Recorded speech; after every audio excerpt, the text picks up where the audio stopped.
नमस्कार दोस्तों, स्वागत है आप सभी का टीएलएम क्लासेस में। दोस्तों आज हम बात करने वाले हैं एक महत्वपूर्ण टॉपिक, जैसा कि आप स्लाइड में देख पा रहे हैं, व्यक्तित्व का मापन, मेजरमेंट ऑफ पर्सनालिटी।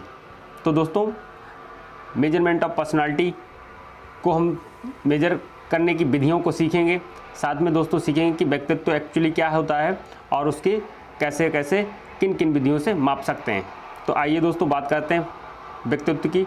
तो व्यक्तित्व दोस्तों क्या होता है, पर्सनालिटी क्या होता है, व्यक्ति के बाहरी गुण, रंग, रूप, चेहरा, उसका रूप नक्शा और आंतरिक गुण, उसकी अच्छाइयाँ, जो ईमानदारी है, उसके थॉट हैं, उन सारे गुणों को मिलाकर के दोस्तों क्या होता है, एक व्यक्ति का व्यक्तित्व बनता है। यानी हम एक तरीके से कह सकते हैं कि व्यक्ति का संपूर्ण व्यवहार ही दोस्तों क्या कहलाता है, व्यक्तित्व कहलाता है।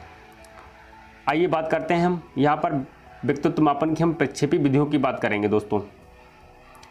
एक्चुअली व्यक्तित्व मापन की सबसे अच्छी विधि कौन सी है, प्रक्षेपी विधियां हैं। दो विधियां होती हैं दोस्तों, अप्रक्षेपी विधि और वहीं प्रक्षेपी विधि। लेकिन जो सबसे अच्छी विधि मानी जाती है व्यक्तित्व मापन की, वो प्रक्षेपी विधियां मानी जाती हैं। तो आपसे क्वेश्चन पूछा जा सकता है यहीं से कि व्यक्तित्व मापन की सबसे अच्छी विधि कौन सी है, तो प्रक्षेपी विधि।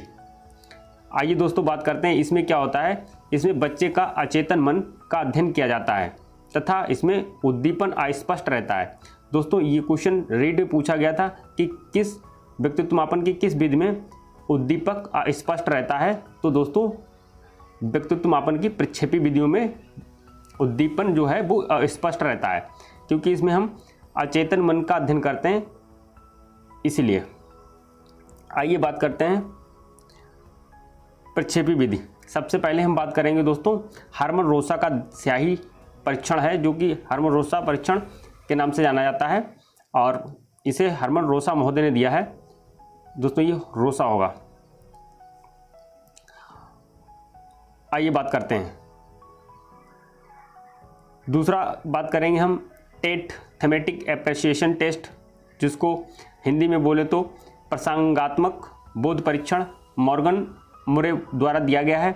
वहीं हम बात करेंगे चिल्ड्रन एप्रिसिएशन टेस्ट, इसे शॉर्ट में हम बोलते हैं CAT। इसको बालक का अंतर्बोध परीक्षण हिंदी में बोले तो, और इसे दिया है लियोपोल्ड बैलाग द्वारा। वहीं अगर बात करें सेंटेंस कंप्लीट टेस्ट CST, इसको शॉर्ट में बोलते हैं वाक्य पूर्ति परीक्षण, इसे पाइनब टेलर द्वारा दिया गया है। वहीं अगर बात करें वर्ड एसोसिएशन टेस्ट WAT, इसको शॉर्ट में बोलते हैं शब्द सहचर्य परीक्षण, इसको गाल्टन महोदय ने द्वारा दिया गया है। दोस्तों साथ ही बता दें कि गाल्टन महोदय ने ही सबसे पहले बुद्धि शब्द का प्रयोग किया था। सबसे पहले बुद्धि शब्द का प्रयोग गाल्टन महोदय ने ही किया था, पूछा गया दोस्तों। वहीं खेल विधि मोरेनो द्वारा दी गई। आइए दोस्तों हम इनको डिटेल में पढ़ेंगे। जैसा कि आप देख पा रहे हैं, स्याही धब्बा परीक्षण, इंक ब्लॉक टेस्ट बात करते हैं दोस्तों। इस परीक्षण का निर्माण स्विट्जरलैंड के मनोवैज्ञानिक हर्मन रोसा जी थे। इस स्याही धब्बा परीक्षण का निर्माण हर्मन रोसा महोदय द्वारा किया गया था। 16 से 19 वर्ष के बालकों हेतु किया गया इस परीक्षण में 10 कार्ड थे। दोस्तों याद रखना है, यहाँ से क्वेश्चन उठता है कि ये कितने वर्ष के बच्चों के लिए परीक्षण था। 13 से 19 वर्ष के बालकों के लिए किया गया था। वहीं कार्डों की संख्या अगर पूछी जाए तो दोस्तों 10 कार्ड थे इसमें। यहाँ से भी क्वेश्चन पूछा जाता है। इसमें लाल, अगर बात करें काले व सफ़ेद की तो 5 कार्ड थे। वहीं बहुरंगी की बात करें तो 3 कार्ड थे, और साथ में अगर बात करें काले व लाल 2 कार्ड थे। तो दोस्तों टोटल हो गए 10। तो 10 कार्ड टोटल थे इसमें। आइए बात करते हैं आगे।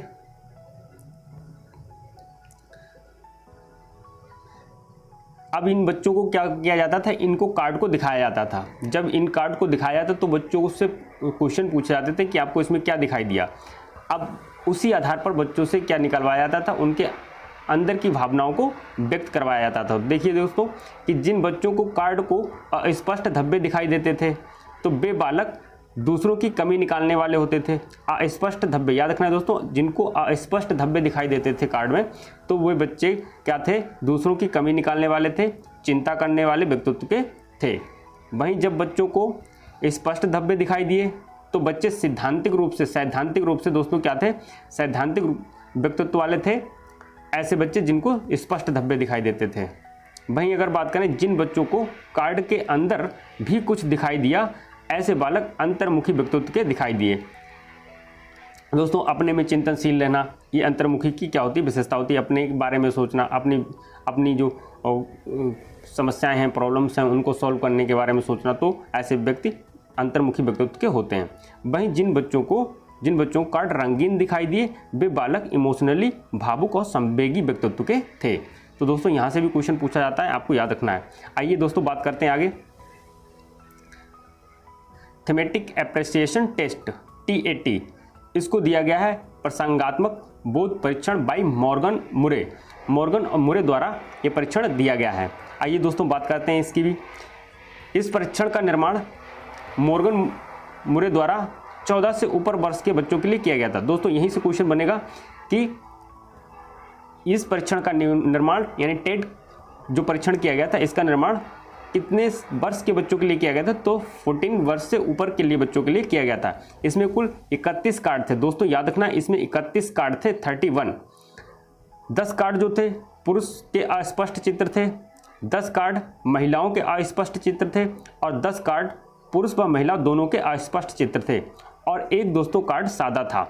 एक कार्ड सादा था, इसलिए कार्ड हुए 31। तो आइए दोस्तों बात करते हैं। अब इनको क्या था, ये कार्ड बच्चों को दिखा करके, ये सारे कार्ड बच्चों को दिखाए जाते थे और उनसे कल्पनात्मक कहानी लिखने के लिए कहा जाता था। इसलिए इससे कल्पना परीक्षण या कहानी परीक्षण भी कहा गया था। जैसा कि दोस्तों आप समझ पा रहे होंगे कि कहानी बच्चों को इसी आधार पर कल्पनात्मक कहानी लिखने के लिए कहा गया और इसीलिए इसको हम कल्पना परीक्षण या कहानी परीक्षण के नाम से भी जानते हैं। दोस्तों इस परीक्षण के द्वारा सामान्य व स्नायु दुर्बल व्यक्तियों के व्यक्तित्व को समझने का प्रयास अधिकांश किया गया था। तो याद रखना है दोस्तों, सामान्य व स्नायु दुर्बल व्यक्तियों को व्यक्तित्व को पहचानने के लिए इसका प्रयोग किया गया था।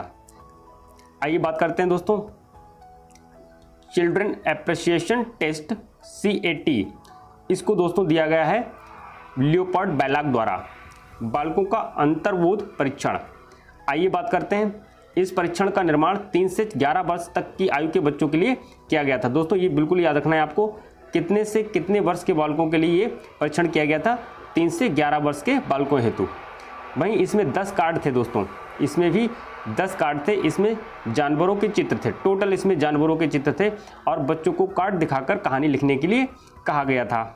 इस कहानी के माध्यम से बच्चे अपनी समस्याओं को व्यक्त करते थे, पारस्परिक दृष्टिकोण, अपने भाई बहनों के बारे में उनका क्या संबंध है, माता पिता से क्या संबंध है, अनेक मानसिक संघर्ष आदि की बातें करते थे और इनके बारे में सूचना प्रदान हो जाती थी।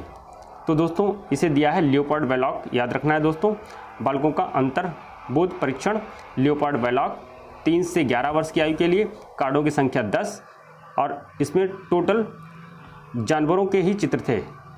आइए बात करते हैं सेंटेंस कंप्लीट टेस्ट, इसे शॉर्ट में जानते हैं CST, वाक्य पूर्ति परीक्षण, पाइंडम टेंडर द्वारा दिया गया था। इसमें दोस्तों क्या कहा था कि इसमें एक सेंटेंस दे दिया जाता था और उसमें क्या किया जाता था कि उसमें एक शब्द को भरने के लिए कहा जाता था। आइए दोस्तों बात करते हैं next word association test WAT। वहीं दोस्तों जैसा कि नाम से प्रसिद्ध है कि दोस्तों इसमें कुछ कार्ड होते थे और उस कार्ड में कुछ शब्द लिखे होते थे, उस कार्ड में दोस्तों कुछ शब्द लिखे होते थे और उन कार्डों को दोस्तों क्या होता था, मैच करके एक सेंटेंस बनाना होता था। तो दोस्तों इसे शब्द सहचर्य परीक्षण बोला जाता है। इसे दिया था गाल्टन महोदय ने। गाल्टन महोदय ने ही दोस्तों बुद्धि शब्द का सबसे पहले प्रयोग किया था। आइए दोस्तों बात करते हैं खेलविद बाई मोरेनो। दोस्तों ये मोरेनो द्वारा दिया गया था खेलविद। इन्होंने बताया कि बच्चों को खेल के माध्यम से शिक्षा दी जानी चाहिए, खेल खिला करके बच्चों को शिक्षित किया जाना चाहिए, क्योंकि खेल विद से दी जाने वाली शिक्षा दोस्तों अधिक स्थायी होती है।